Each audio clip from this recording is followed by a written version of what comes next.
Good evening, and thank you for tuning in to another edition of Fat Corner Talk Shows series. And we've been talking about 2023 Nigerian general elections.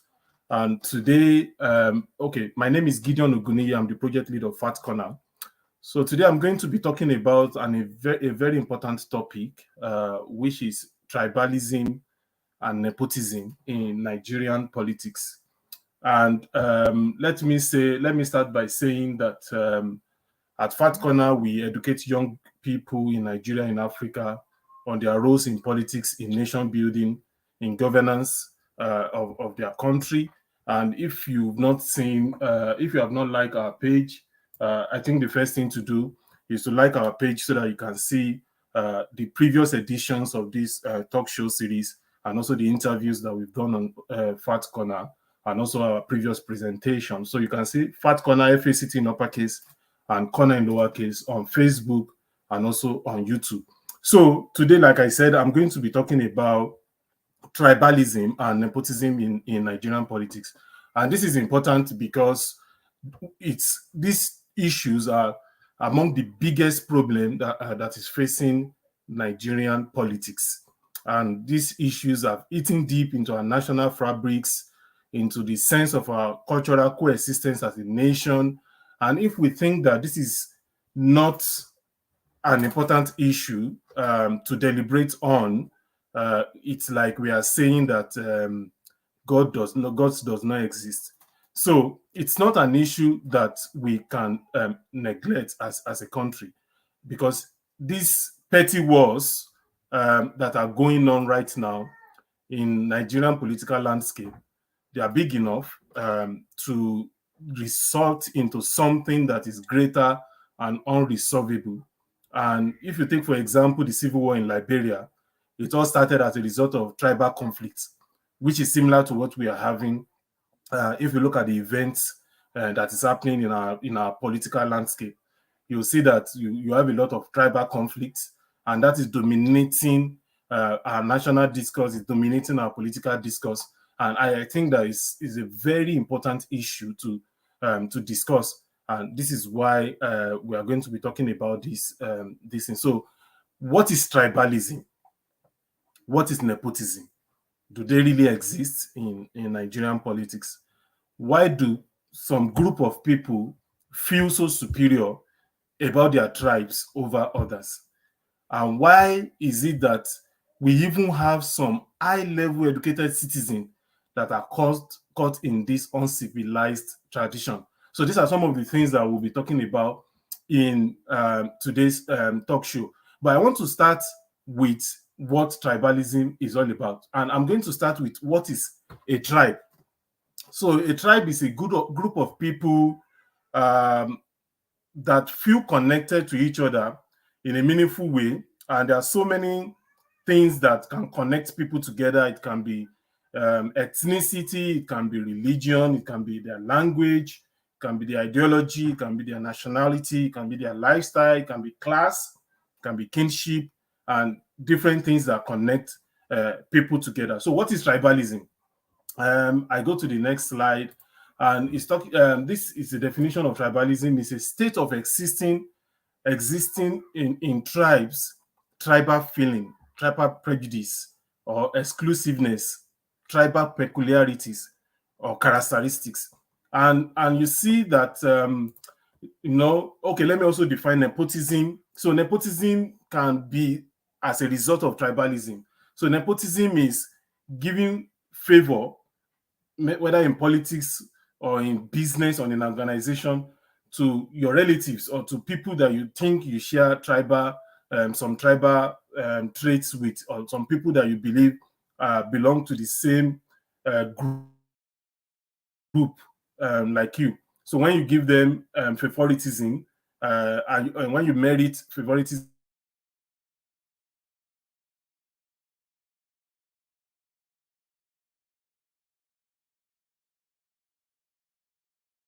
over might be better qualified.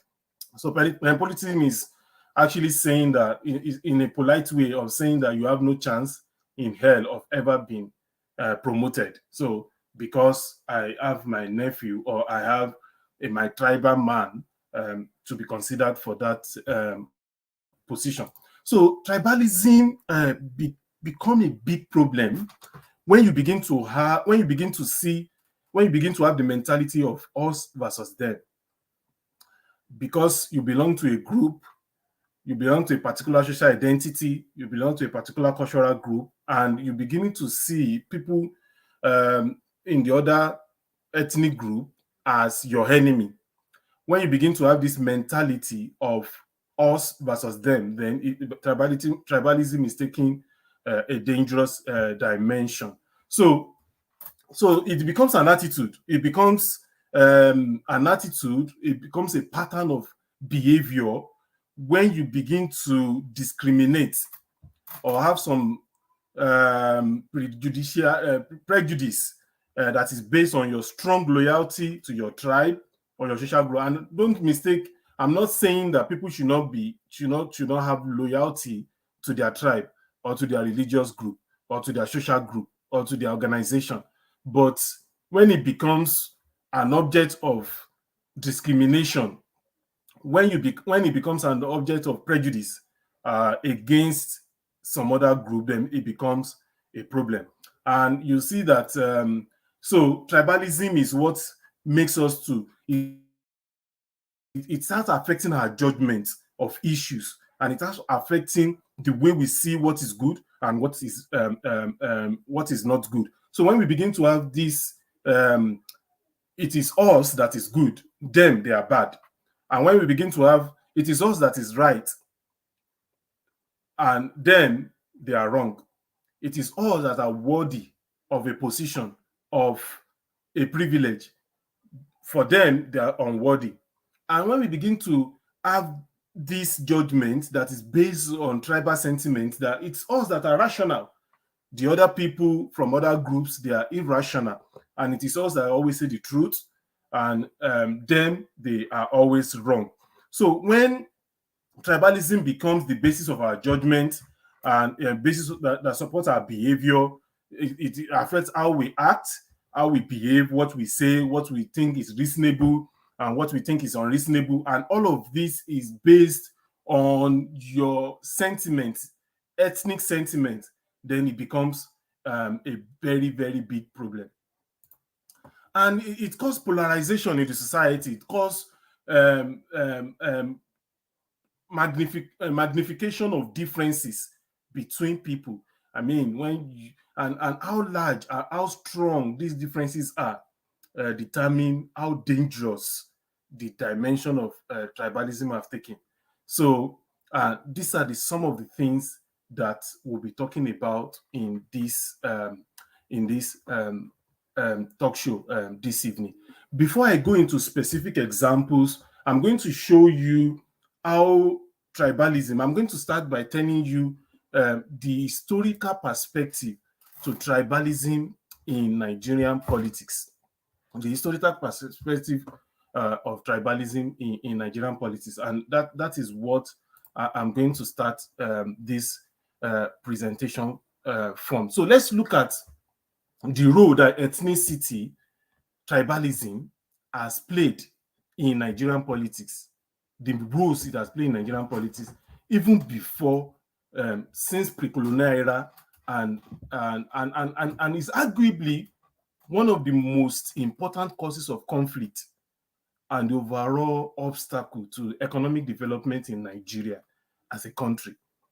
Because sadly, the foundation of Nigeria political parties was tribally oriented, as portrayed in the First Republic up until Fourth Republic. For example, shortly after the independence in 1960, the political scene of the First Republic transmitted pure picture of Nigerian ethno-religious division. And I'm going to give you an example of this. So in the First Republic, we have Action Group, which was dominated only in the Western region, mainly the Yoruba-speaking group, headed by Chief Obafemi Awolowo. Now, you have, in the First Republic, we have National Council of Nigerian Citizens, NCNC, which was formerly National Council of Nigeria and Cameroon, allied with the Igbo tribe and was dominant only in the eastern Nigeria. So you have AG, Action Group, dominated the western region. Then you have the NCNC dominated the eastern region. Then we have the Northern People's Congress, formed by Jama Arewa group, and that was dominated by Hausa Fulani ethnic group. So that was what we have in the First Republic. So all the parties were formed along ethnic lines. Apparently, the British colonial administrators, their policy, the ethnic policy and the regional autonomy reinforced the division of these three regions. And this has contributed over the years to division in our politics, in our parties over the years along the line. Now, let's talk about the 1914 amalgamation. The British amalgamated the northern and the southern protectorates, and one political Nigeria was born. But as soon as they left in 1960, intertribal suspicion resurfaced. Several coup and counter-coup were motivated by ethnic sentiment, and that culminated in 30-month civil war, which was between 1967 and 1970, and which claimed the lives of more than 2 million people. Incidentally, more than 90% of the people that were killed in that war belonged to an ethnic extraction, and this further exacerbates the distrust among the ethnic groups in Nigeria. And we've seen that over the years, things continue to grow because we've not been able to resolve these issues. And there is a report by a body, National Open Opinion Survey of the International Foundation for Electoral Reforms in Washington, D.C. So they carry out a debate and say Nigerian states that ethnicity is the strongest type of identity among the Nigerians that were sampled. 48% of Nigerians are ethnic biased.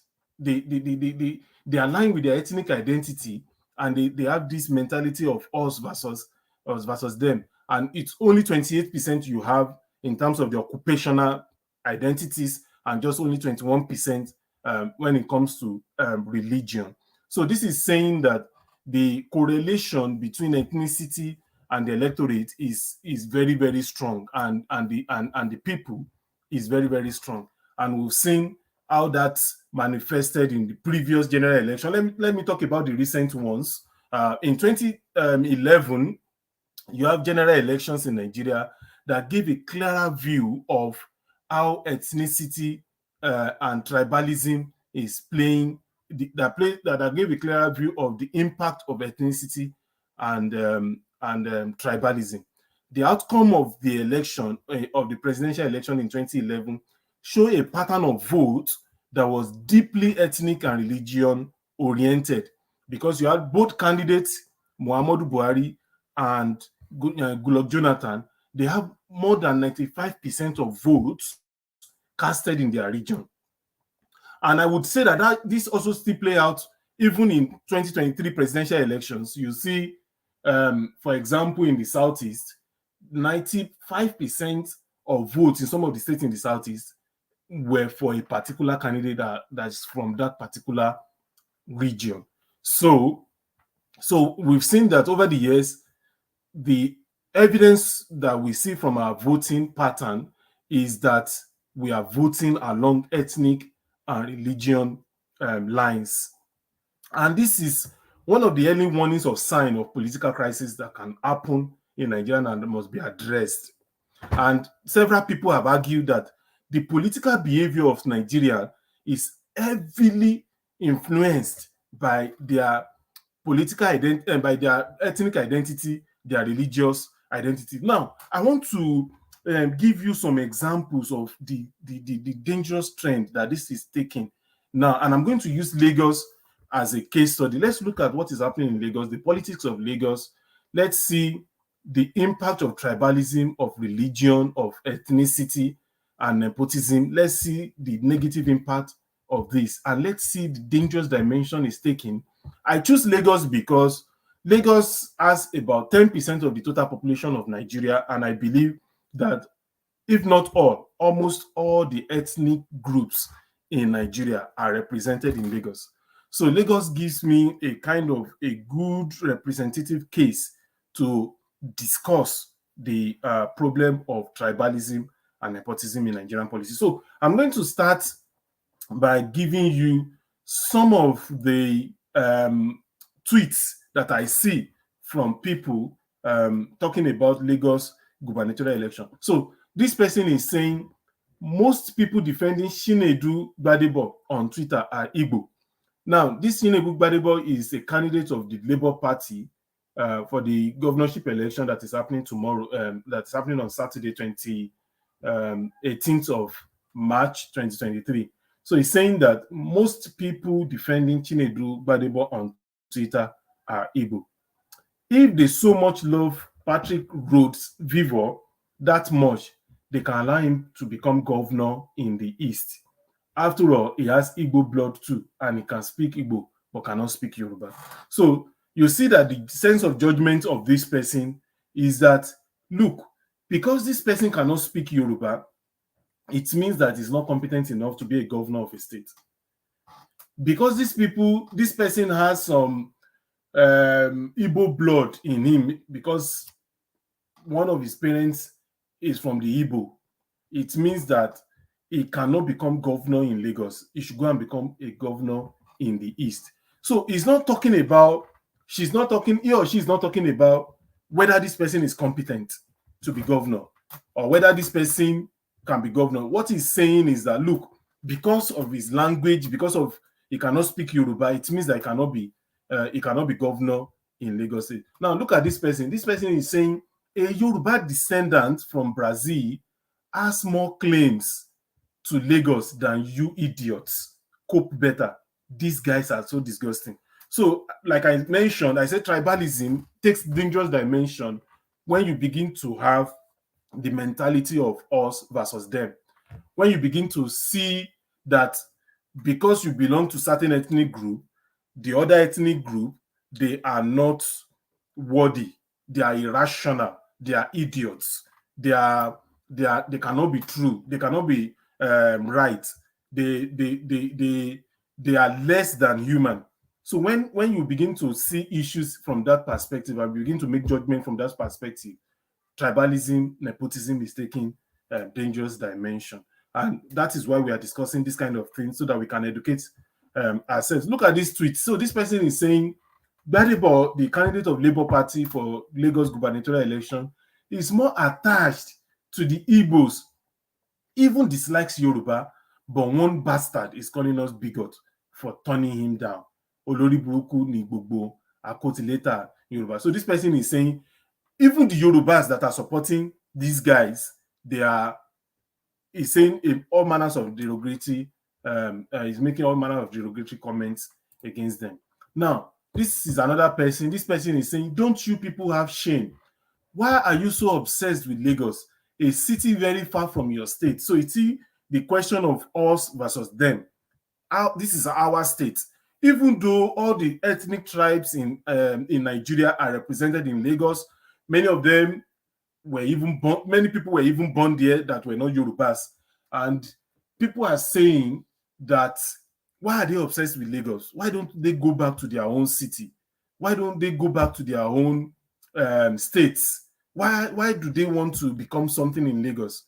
And don't forget that even this Gbadebo that I'm using as an example here is actually a Yoruba guy, but because he has connection with Igbos, they believe that he's still not part of them. And I'm going to come to the dangerous dimension that this is taking and why young Nigerians that we try to educate on this show should liberate their mind from all these ethnic sentiments that is dominating our politics, that is dominating our national discourse. And let's talk about characters. Let's talk about competency. Let's talk about issues that matters, that matter to us in politics. So this person is saying, don't you have issue to deal with? If I wasn't Yoruba God, knows that I won't even bother with happenings in Lagos. Just that I don't give a fuck whatever happens in Edo or Imo. So what he's saying is that even though Edo and Imo are part of Nigeria, I really don't care about what is happening there. I really don't care. I only care about what is happening in my state. Now, this is this Ifa Funsho again. So this guy is saying Chinedu Patrick Badibo Rose Vivo claim is an indigenous person from Lagos and he cannot speak Yoruba. There is nowhere in the world that you will be an indigenous person of that land and you cannot speak their language. You want to rule over them, they won't accept it. Because you cannot speak the language, you are not worthy enough to this. And I'm going to go into some issues that some deep crisis that ethnicity, tribalism, and religion has caused in Nigeria. But let me also show you some of the videos, some of the things, some of the kind of words that are coming out of people because of this. So it's not just that they are tweeting; they are also issuing threats on social media. So I'm going to play the video of this guy. In Alaba, all the Igbos in Alaba, all the Igbos in Udumota, all the Igbos in Lagos, as you wickedly vote for P2B, just pack your load and leave Lagos. I remain Prophet Godwiniko. Aswanju. Now, did you listen to that? So he said, "I remain prophet." Now, it's not just people, common people that are tweeting. Even some people, so-called religious leaders, people that call themselves prophets, are wading into this conversation, into this discourse, and saying, because you voted for an Igbo candidate in Lagos, you should pack your load and leave, irrespective of the contribution you make to that state in terms of the economy of the state, in terms of your business, the tax you pay on the business, irrespective of how good you are to that state. But just because you have voted for an Igbo candidate, you don't deserve to live in that place. And he called himself a prophet. So I'm just trying to show you this example so that you see the dangerous dimension that the issue of tribalism and religion is taking in Nigeria and what it will lead to if care is not taken. I'm just sending a message across the country. If when I play game against this movement, then let me tell you, I remain Prophet Godwin. If no Aswanju, there's no president. There will not be president. It will not be. So you better know what you are doing. I remain Prophet Godwin. It's only Aswanju that can be a president of Nigeria that will transform this country. I remain Prophet Godwin. All the Igbo that voted for P2B in Lagos, pack your load and leave Lagos. All the pastors who talk against Aswanju in Lagos, pack your church and leave Lagos. I remain Prophet Godwin. So he's saying that all the Igbos that voted for Peter Obi, pack your load and leave Lagos. And it's not just this threat they are making. We've seen markets being attacked, being burnt down that belong to certain ethnic group within the state. And we've seen so many examples of these comments, harassment, intimidation, issuing of threats against certain ethnic groups in the country. And the most unfortunate thing is that if you look at this guy, you might think that, okay, maybe he's untidy, maybe he doesn't know what he's saying. But let's look at what a governor of a state said in an interview.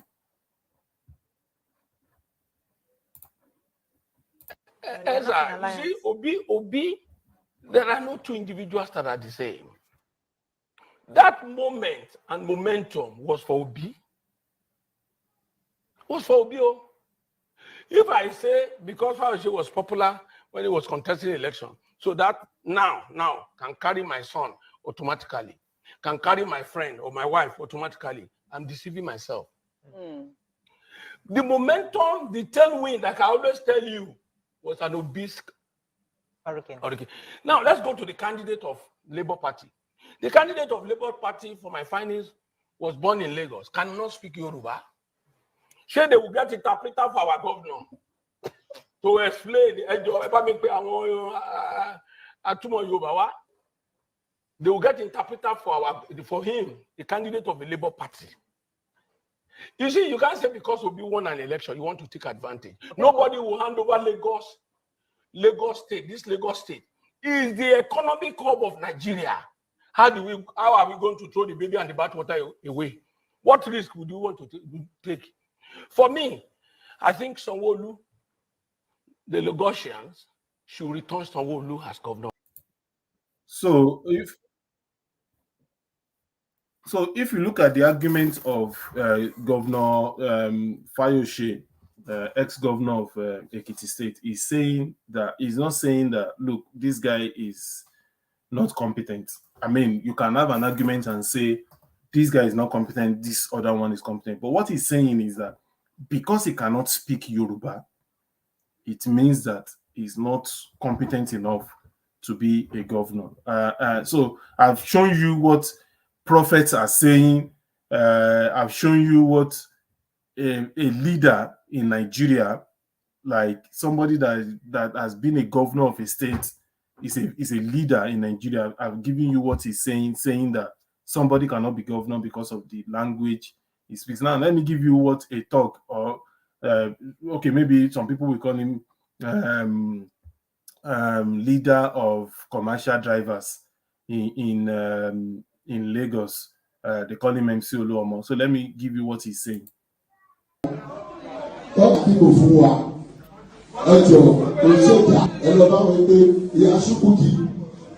Please, if you don't want to for us, please stand for. So what this guy is saying, and everybody knows him to be a dangerous person, is that go and talk to Yachukudi, mentioning people that are Igbos, that if you will not, so what he's saying is that if you will not vote for us, for our candidate, stay at home, don't come out to vote. So that's what he's saying.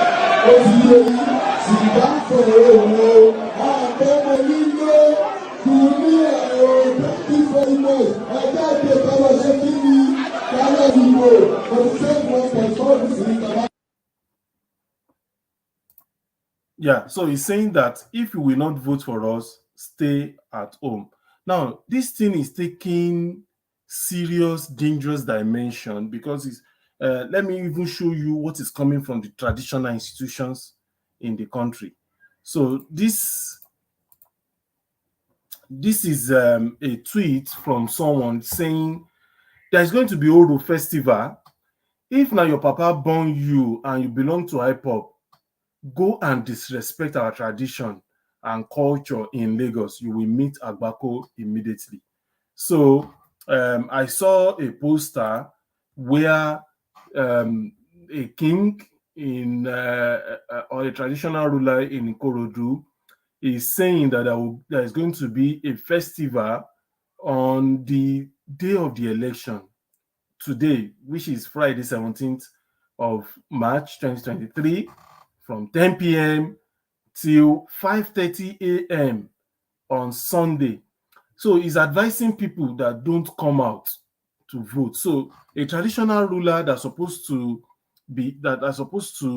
love everyone, that's supposed to be a father to every tribe, everybody living in his community, that's supposed to show example to people in his community, is saying, look, even though the federal government through INEC has announced that there's going to be election on Saturday, 18th of March, 2023, and they want people to come out for that election, but he is saying that, look, in my own community, nobody should come out.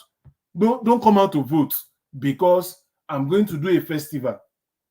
I'm going to do this. I'm going to do that.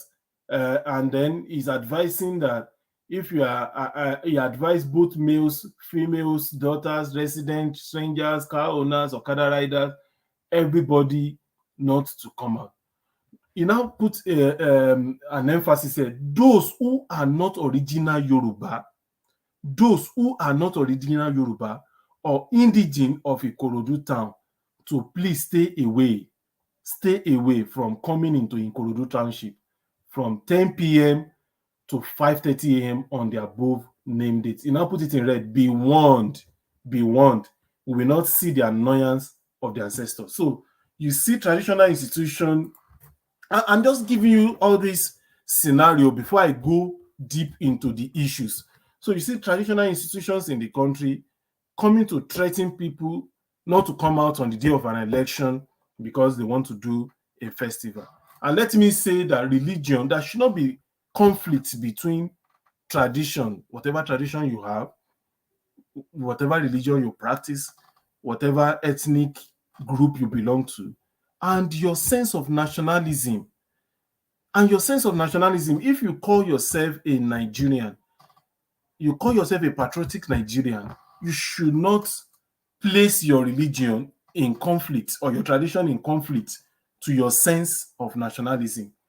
When a country is conducting an election, it is the responsibility of the religious leader and the traditional rulers and even the government operators to work together to make sure that we have good participation of citizens in that election.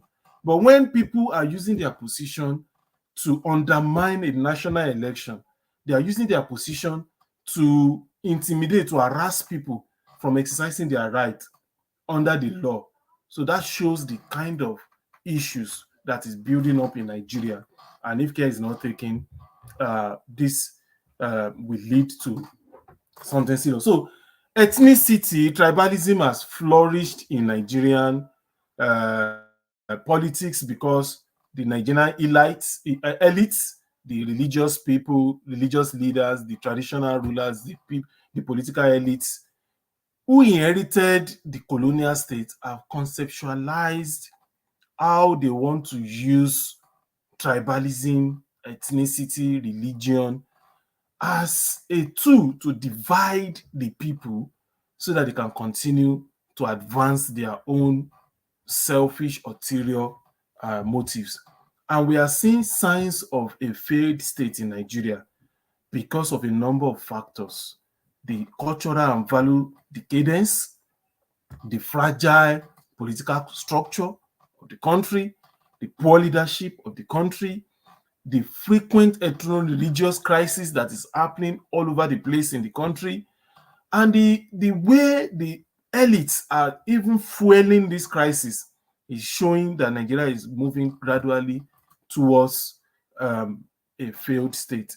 And you see conflict that has happened that you can directly link to religion and ethnicity. For example, you have different ethnic militia group like Bakassi Boys, like Movement of Actualization of State of Biafra, like IPOB, like Odua People's Congress, like Egbesu Boys, like Movement for Emancipation of Niger Delta, Arewa Forum, Boko Haram, and so on and so forth. And you see that all of these militia groups, they develop their ideology based on ethnicity, based on religion.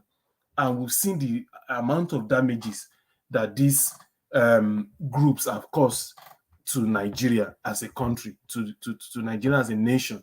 Now, let's talk about other effects or impacts of tribalism.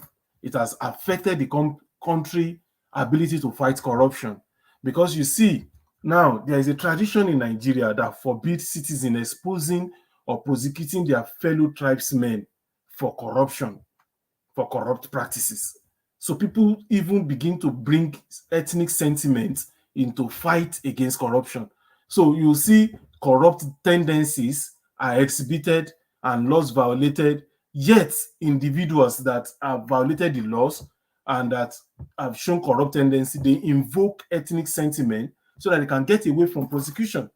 For example, I remember in pre-2015 election, when a popular pastor in Nigeria or a popular bishop in Nigeria, I would not want to mention the name now, used his private jet to move money to South Africa, $9.3 million meant for purchasing arms. And the South African government could not conclude their investigation because his ethnic region, his kinsmen, were already in the media defending him, exonerating him based on their sentiment. They would not even allow a government institutions to probe into the matter to know whether this person should be prosecuted or not. But people are already saying that, look, it's from our ethnic group, it's from our religion, it's a member of Khan. And because of that, this person cannot be prosecuted. It's our son. And we are going to declare war if our son is prosecuted. So continued tribalism and ethnic nepotism in Nigeria means that Nigeria will not fight corruption. We will not be able to fight corruption because people will be looking at corruption from their sentiments of their sentiment based on ethnicity and religion and nepotism, which ordinarily your tribalism, your ethnic group should not come as a conflict between your nationalism, between your country fighting corruption. I mean, if your membership of a particular ethnic group and the sense of judgment that you are making is tainted because you are a Yoruba man should not be prosecuted, even if that Yoruba man has shown corrupt tendencies. Or because you are Igbo, an Igbo man should not be prosecuted because you are showing loyalty to Igbo. I mean, that shows that you are psychologically disturbed. That means you cannot make right judgments. That means you cannot make sensible judgment, rational judgment. Now, it's going to affect employment in Nigeria because what you see in Nigeria, you see happening in Nigeria is that people are giving contracts in public sectors, even in private businesses, because their tribe person is in position of authority.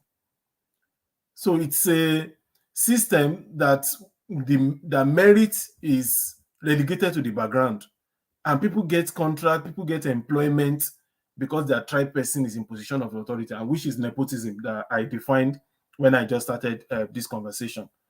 So, and you see a phrase that keep coming up in our conversation. It is our turn. It is our turn. Just like one of the presidential candidates in Nigeria, the one that has just been declared the president-elect, Tinubu, said, it is my turn. It is the turn of the Yorubas. And these are the kind of phrase that begin to come up. And things that has to do with merit, things that has to do with excellence, are sacrificed on the altar of this primordial thinking. That is our turn. And we've seen politics of division that is happening. Just like I've shown you examples of the tweets, of the videos, that what people are saying in Lagos, which is supposed to be the state that's supposed to bring all of us together as Nigerians. This is supposed to be a state that is open to everybody because this is the culture of Lagos. Different ethnic nationalities have come to Lagos, they become successful, and people have lived together so many years in harmony, in peace, and nobody is saying you cannot succeed, you cannot do your business because you are from this ethnic tribe or because you support this person in political dissent. But the dangerous dimension we are having now is that people are being threatened to leave their business, to leave their home, and go back to their state of origin because they've decided to vote for a particular candidate. So this is what is going on. So the current political tension in the country is mainly as a result of avoidable clash between tribal interests. The political power play in the name of building consensus within political party structures, the power play is with this mentality of it is the turn of the North or it is the turn of the South. And we've seen how even it was rumored that it's because of this primordial thinking, primordial sentiment, that even it was the fulcrum to the scaling of Boko Haram insurgency, because people were saying that some people in the North believe that they need to form that ethnic militia or religious militia to protect the interests of the North before Boko Haram become something that is beyond the power of the people that put it together. It becomes now today is among the top 10 dangerous, most violent terrorist organization in the entire world, because some political actors believe that they need to have such religious militia group to protect the interests of the North. And we've seen so many political actors from that place saying that, look, Boko Haram is protecting our interests. They are our people. You have to give them amnesty. You have to. So we could not even get consensus in fight against terrorism. The question of ethnicity is coming into play to prevent a national consensus against terrorism in Nigeria. So these are the dangerous dimensions that tribalism and terrorism is taking. And distrust among the ethnic groups, a fundamental impact of tribalism in Nigeria is a culture of distrust among various ethnic groups in the country. And due to this distrust, confidence on objective and legitimate issues of poverty, things like environmental pollution in the Niger Delta, for example, the Ogoni issue, they are relegated to the ground. So if people in, for example, in the South Nigeria, the Niger Delta people, if they are bringing to the national discourse the issues that face their region, the people in the other region don't feel their pain. They don't, because they believe, just like one tweeter that I showed, that he said, I don't give a fuck about what happened in Edo or in Imo. Even if there is an ethnic militia, IPOB in Igbo that is killing people, someone is saying, I don't give a fuck, I don't care. So they don't want to hear those issues because of this distrust among ethnic tribes. And we've seen that it's promoting mediocrity, is promoting suppression of justice, and we see that you will see a candidate having huge followership, even though he doesn't meet up with some other candidate, but because of his ethnicity, because of his religion, people are saying, look, it's our turn. This is who we're going to vote for. So there's promotion of mediocrity, suppression of justice. Tribalism flourishes in Nigeria mainly because it's an effective tool to give the user an edge in the eternal struggle to gain government patronage, political appointment. And after getting the appointment, the tribal sentiment is again used as a cover for abuse of office. So people use tribal sentiment to get to position. When they get to that position, they invoke tribal sentiment to protect themselves so that they can abuse the office and they can escape justice, even to escape justice after leaving the office. So when they steal money that belongs to the people, they still try to use religion and ethnicity to protect themselves so that they can escape justice. And this is what is happening. And this is the bane of Nigerian politics. So what I'm saying is that if you look at the constant reference that we make to tribal animosities and differences in Nigerian politics, is beginning to affect the psyche of the young people. And that is why I'm doing this talk show this evening. And please drop your comments, help to share this video if you think that you find it useful, educative, help me to share. And if you have not liked this page, look for Fat Corner on Facebook and on YouTube, FACT in uppercase and Corner in lowercase. So what I'm saying is that this constant reference that we continue to make to ethnicity issue of tribalism in Nigeria is beginning to affect the psyche of our young people. And it has created a pattern, or what I call a legacy of hate, of suspicion, that successful generation carries like a mantle. The mentality of us versus them, Igbo versus Yoruba, Yoruba versus Fulani, Fulani versus Igbo. And we are passing this from generation to generation. Ethnic and religious intolerance has even exposed Nigeria to so many conflicts, to loss of lives, loss of properties. It has created uncertainties in our polity. For example, we've seen the number of lives Boko Haram insurgency have claimed, which is a classic example of the outcome of long stretch of ethnic distrust and rivalry in Nigeria. And I'm surprised that even up to now, we've not really gone the way of Sudan, because these are issues that they have.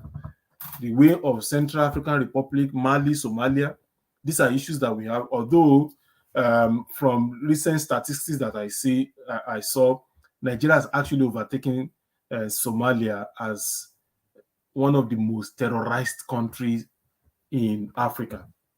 But if you look at these countries, Somalia, Central African Republic, Mali, Sudan, tribal conflict was what led to the war that they fought. I think Nigerians still have this resilience. I think majority of Nigerians still have this, even though there are suspicion among ethnic tribes, there are distrust. I think we still have a lot of people still have this belief in the indivisibility of Nigeria as a country. So maybe that is why we've not gone the way of Sudan, of Somalia, of Mali, of Central African Republic. But I think it's important for us to begin to have conversation around how we want to live together as a country. And we begin to have conversation around how do we want to re-educate, reorientate the political elites, like Governor Fayose that I play his video. That how do we educate them, re-educate them, reorientate them on the constant danger of using ethno-religious card to acquire electoral offices and leadership positions? Because if these people continue to toe this lane and they continue to polarize the country because they want to get this electoral office, because they want to get this leadership position, it's going to come to a stage where they will set the country on fire and will go down the line of Sudan, or Central African Republic, of Mali, of Somalia. If this trend is continuing in the 21st century. And it's taking dangerous dimension because, like I showed you, young people are now using social media to escalate this hatred. Maybe in the days of the Awolowo, in the days of the Nnamdi Azikiwe and the political elites in the north, they were not having access to social media. Maybe we could even curtail the problem then, but it's becoming an escalated problem right now, escalated crisis, because we have young people that have inherited that legacy of hate, and their psyche has been damaged, their reasoning has been damaged, their sense of rationality of what is true has been damaged, and they are using social media to promote that hatred, that discrimination, that prejudice, that sense of us versus them. So that shows that it's more dangerous in the 21st century than what we used to have. So the failure of Nigerian political leadership to address this problem, I see it as a big factor that will lead to more serious crisis for the country. But let me talk about way forward before I go. Please drop your comments for me in the comment section. Let me quickly look at some of the comments that some of you might have dropped. Okay, so someone says that it is only in political matters that issue of ethnicity and tribalism is most relevant in Nigeria. However, these politicians marry from other tribes.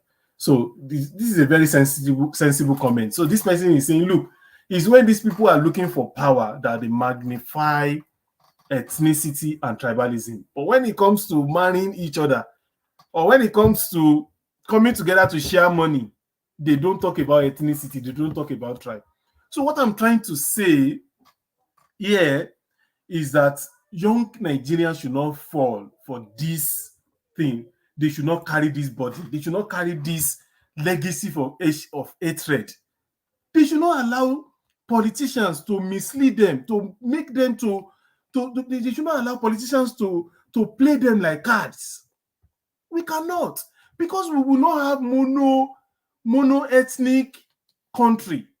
We will continue to have diversity in our religion. We will continue to have diversity in our tribe. We will continue to have diversity in our level of education, in demographics, in our interest, in the political class that we have. We are not going to have mono-ethnic country like the Britain or like some other mono-ethnic country. We are not going to have that. We are going to continue to have diversity in Lagos. So if people are saying leave Lagos, they're only deceiving themselves.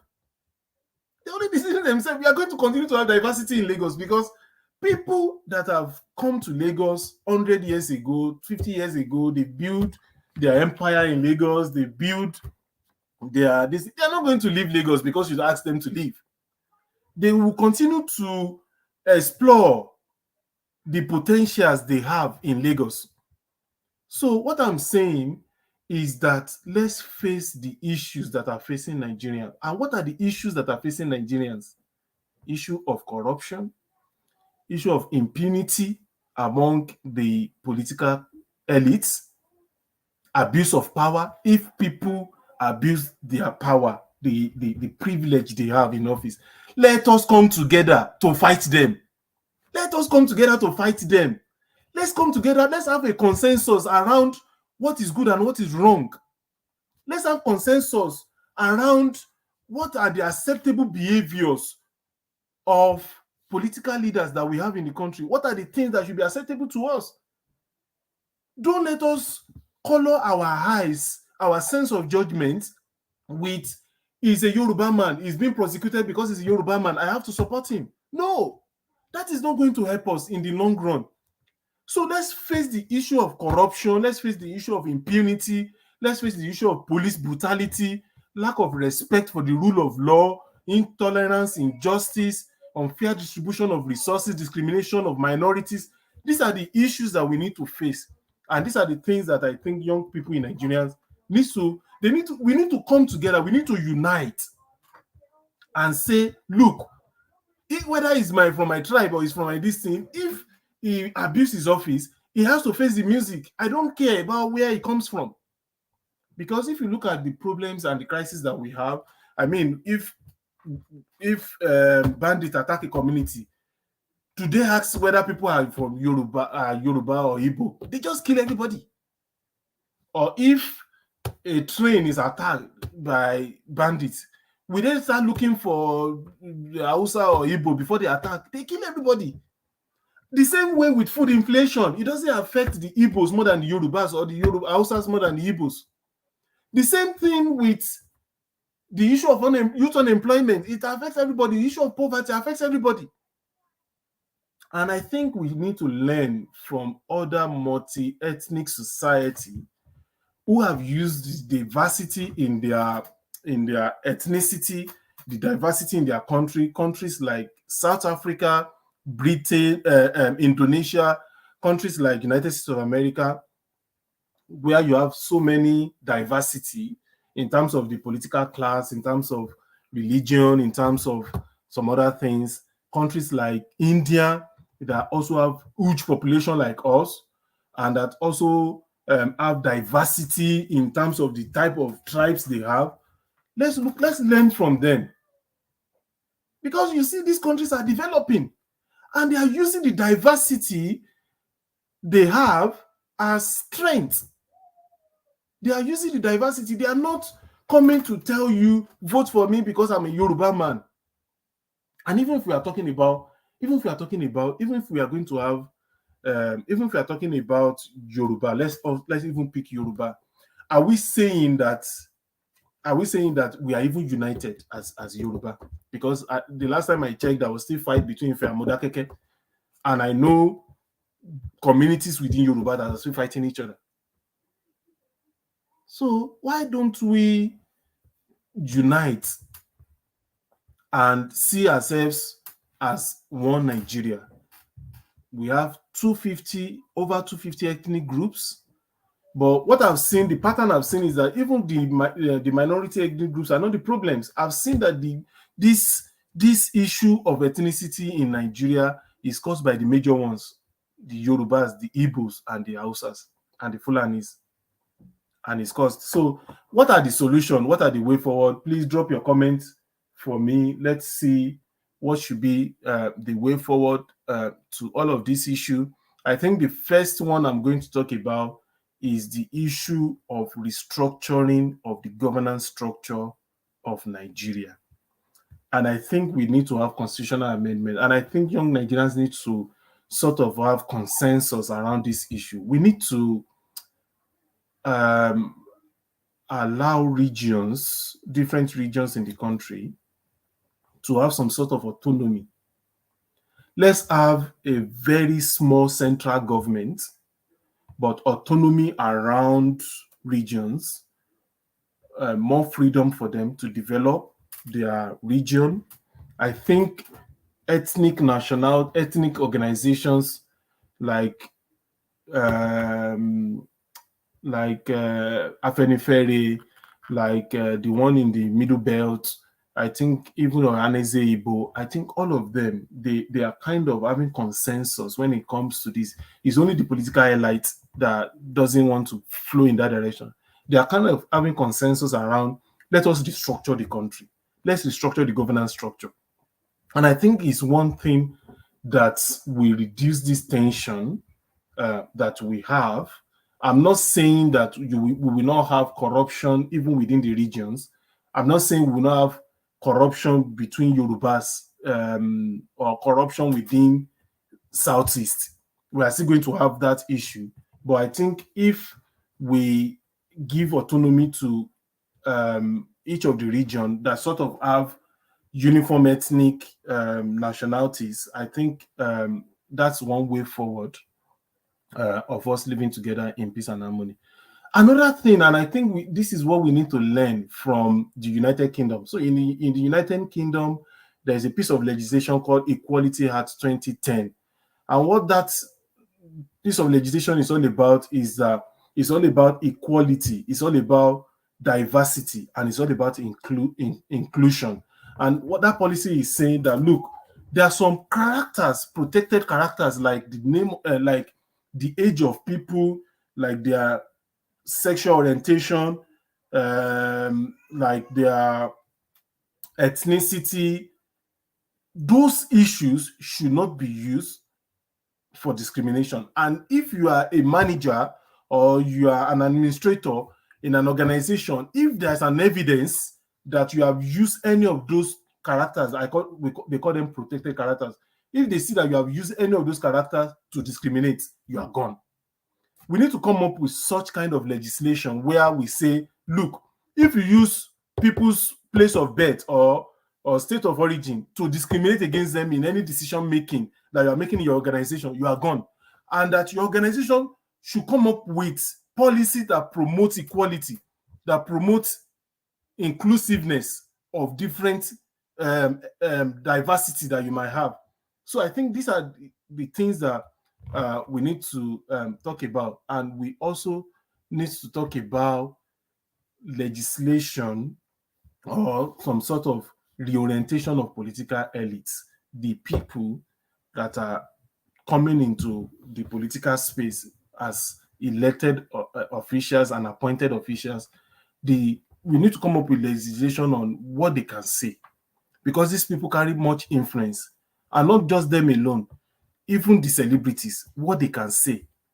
And once they say those things, they violate certain law and they are prosecuted. So we need to have this orientation. We need to have this legislation, and I think this is what we need to do. And I'm urging young Nigerians that, look, let us have consensus around accountability in governance. People in governance should give some level of accountability, irrespective of where they come from. Let us enthrone transparency. Let us enthrone rule of law. Let us enthrone equality, inclusiveness, And when you want to rate candidates based on their character, their antecedents, based on your judgment of their competency, irrespective of whether he can speak Yoruba or he cannot speak Igbo, irrespective of whether he's a Christian or he's an atheist, he doesn't even practice a religion, irrespective of whether the person is young or old. Let's forget about all those issues. Let's focus on competence, character, behavior, public behavior, and things that really matters. And let us have consensus around fight against corruption, against impunity, against discrimination, against division. And this is what I want to say today in this talk show. Thank you so much for following. Once again, my name is Gideon Oguni. I'm the project leader of Fat Corner. And watch out for another edition tomorrow that will be going to be talking about the politics in Nigeria. Thank you very much, everyone.